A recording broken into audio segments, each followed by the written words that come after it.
Star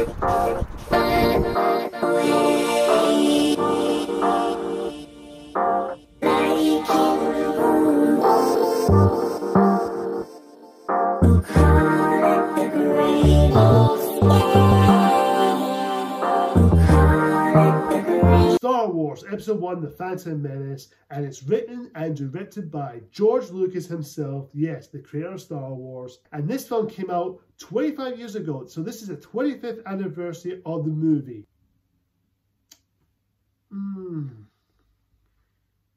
Now look, I'm aware this film does have its fans, and I'm going to try to be politely about it, and I'm going to try and talk about it in the most civilized way.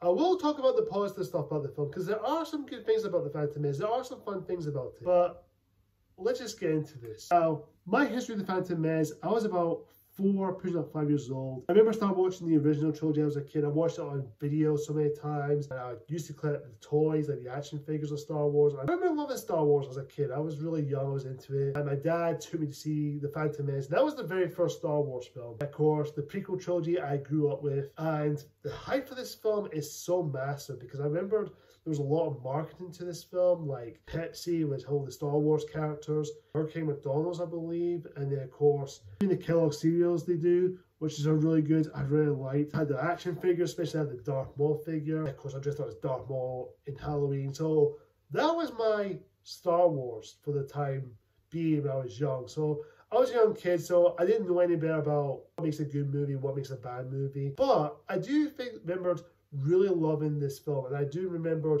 fell in love with this Star Wars. I remember being obsessed with it. I remember watching this film so many times, and of course the 2 sequels came after that, which we'll talk about the other 2 maybe later on in the future videos, some point down the line.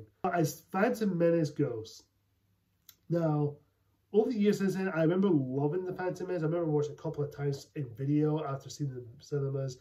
I remember fell in love with it, and of course there was a 3D release back in 2012 where the 3D stuff was really popular.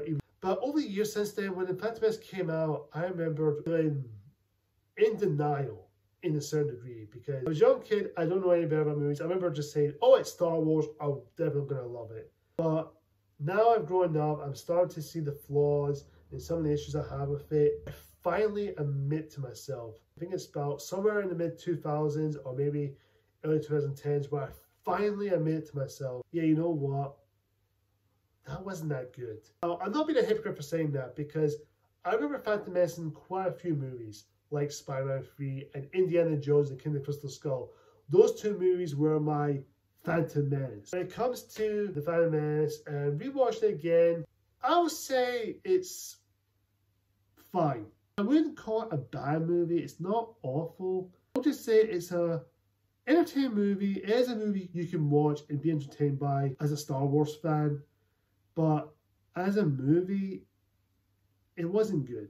I follow some few people who are fans of the prequels, but will admit it's not a great film. It's a disappointing movie. Even though I do think it's a much better film than Attack of the Clones, which that's a whole other thing, because Attack of the Clones is the only original 6 I'm not a fan of.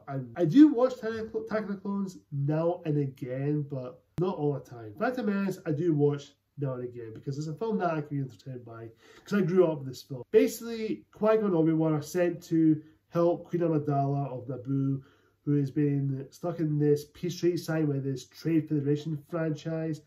And of course, when they try to escape, take her back to Coruscant to be safe, but then of course they end up their hyperspace leaking and had to go to Tatooine to find a replacement for their hyperdrive.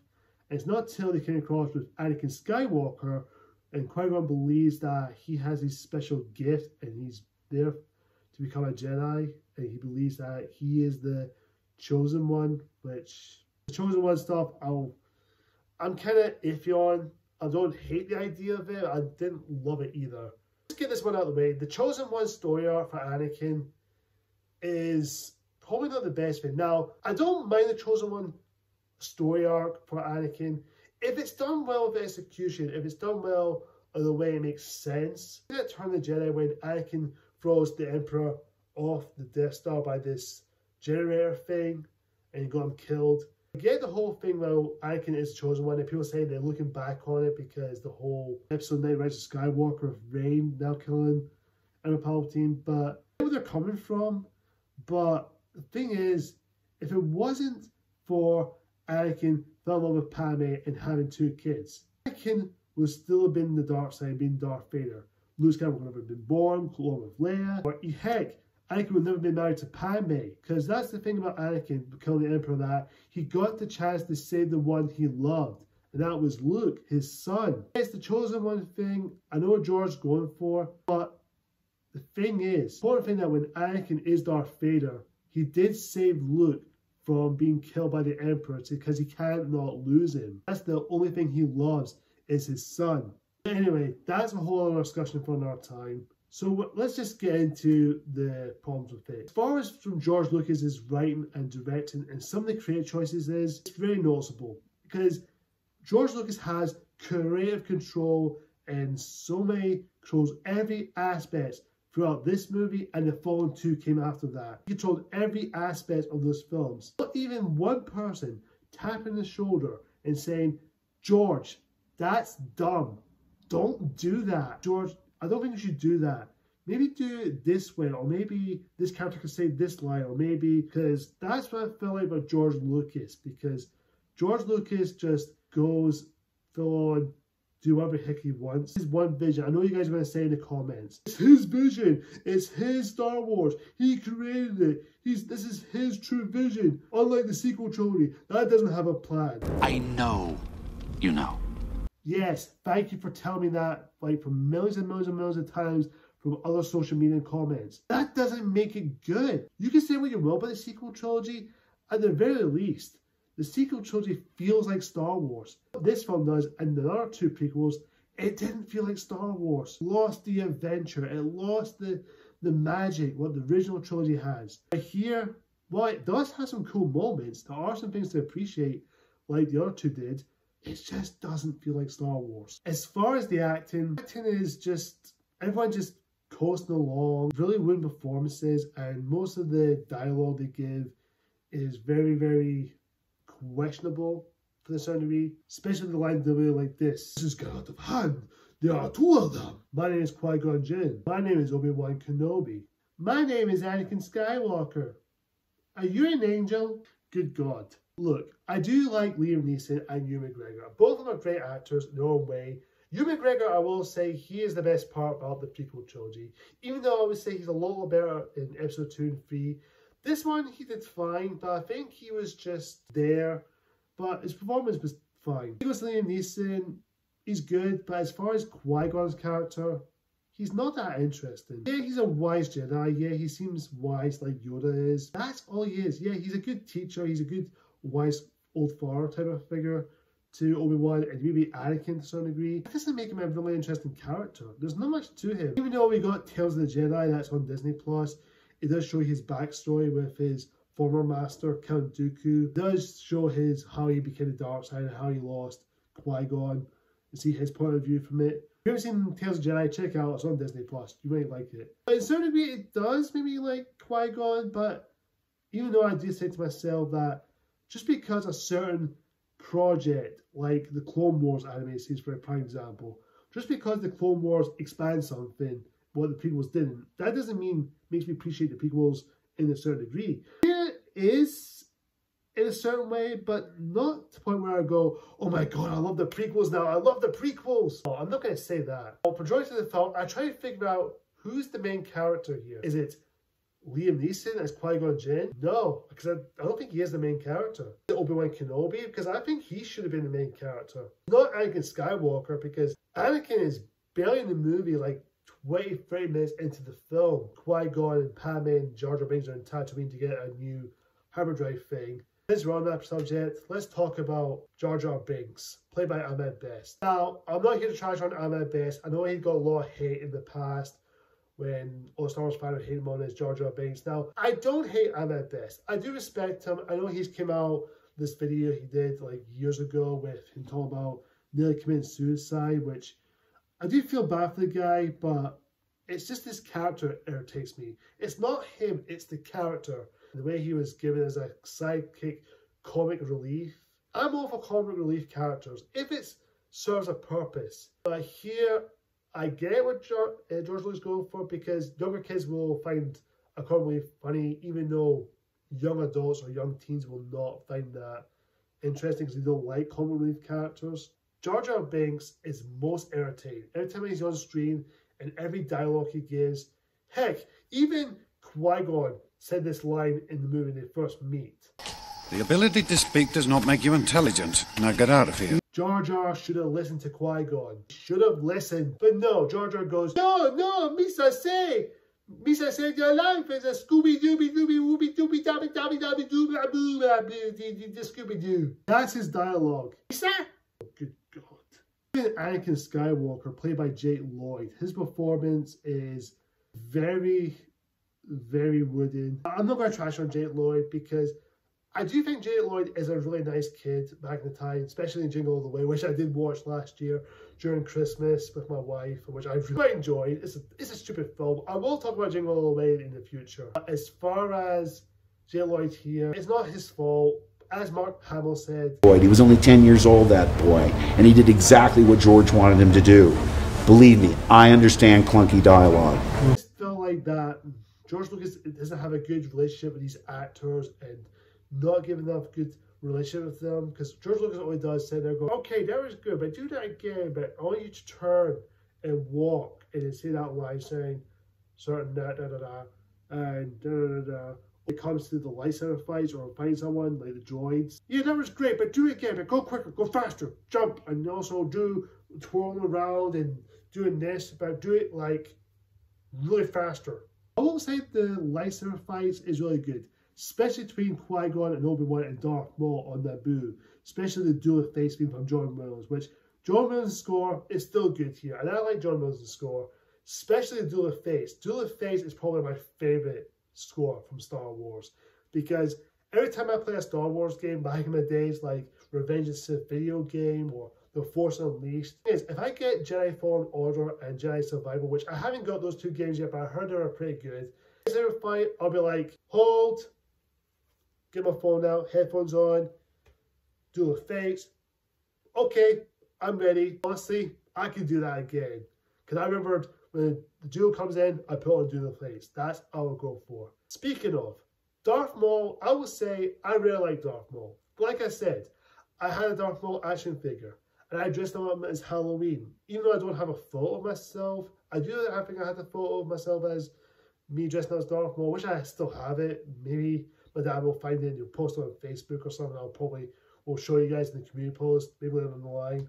Yeah, he's a badass. He's a very popular character because he's been resurrected from comics, and he even came back in the Clone Wars animated series, which I can see why people love Darth Maul. And I love Darth Maul, even though he's not the greatest Star Wars villain, but I think he's a fan favorite. And especially has that double lightsaber. Awesome. I love that. That was pretty cool. It has some cool lines, especially lines like this. Tatooine is sparsely populated. If the trace was correct, I will find them quickly, Master. At last we will reveal ourselves to the Jedi. At last we will have revenge. Just perfection right there. That was perfection. And yes, between that, all that stuff, I really liked. There's some more positive things about the Phantom Menace, especially the pod racing scene. The pod racing scene, really entertaining. I really like the pod racing scene, especially Anakin is humble at times when he's tried to win the race and he struggled to start his engine, and of course we do see certain stuff. But I really liked, and I thought that was a really good scene in how he's handling things. And of course we do have Anakin saying goodbye to his mother when Qui-Gon and him are ready to leave because they're going to Coruscant so Anakin can become a Jedi. And the scene there with Anakin saying goodbye to his mom, it's a beautiful moment, and I do love that scene. Lloyd really does try his best here. I think that's probably the best part of his performance there. That was the best part he gives. And a few other stuff in there. There are some couple of decent scenes. There are some good and entertaining movie. Yes, it's an entertaining film. As far as the characters, everything, none of them are fleshed out. It's just one note throughout. Even when Qui-Gon dies by Darth Maul, especially when Qui-Gon just gets killed by Darth Maul, been stabbed, and no one screams no. I didn't feel anything. I just let sit there like this. I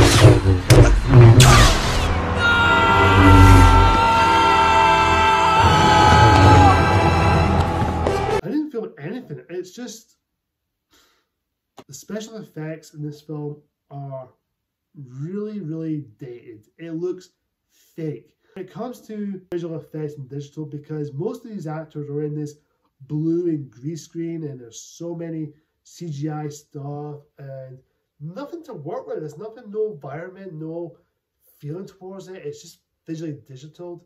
I will admit, George Lucas, back to the positives for a second, George Lucas at the very least does film in locations like Tatooine and Naboo, certain scenes where they're trying to film, which I will applaud that. I will give that for sure for George Lucas, and I will give him some credit for that. It's just the creative choices made, especially with the blue and green screen you keep using for these actors, and show these actors, okay, this is what it's going to look like when you're in. Look, again, CGI can be good if it's done well, but if it's just giant blue screen, it's just full on CGI but no real sets, it feels like it reminds me of Tim Burton's Alice in Wonderland, where it's just everything is CGI, not much practical effects or any sets built. It's just full on blue and green screen. The best comparison I can make from this film. Oh yeah, as far as the Jedi Council, like Mace Windu, even a very lifeless Yoda, even though he's still got his wise wisdom words, but there's not much that same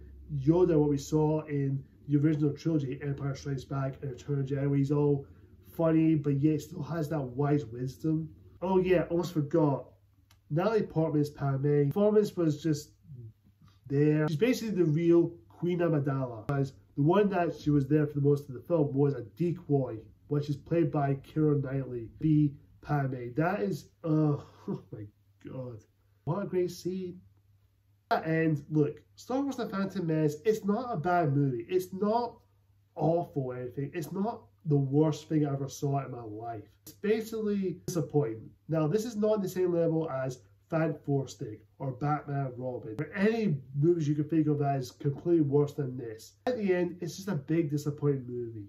I will say you can still watch it, you can still have fun with it, you can still be a fan of this movie. If you guys are watching this and if you still like the movie, that's completely fine.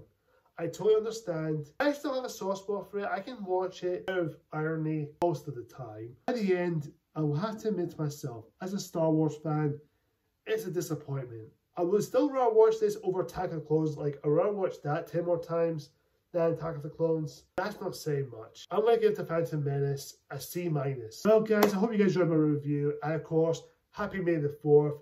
I hope you guys have a great Star Wars day. And comment down below. Tell me what you think of The Phantom Menace, and tell me what's your favorite part. And please be civil in the comments, and please do not say any death threats, because that's the last thing I want. Thank you so much for watching, guys. If you like this video, why don't you hit the like button? And of course, if you're new to the channel, hit the subscribe button. Of course, hit that icon bell for more future videos like this. Until next time, guys, may the Force be with yous.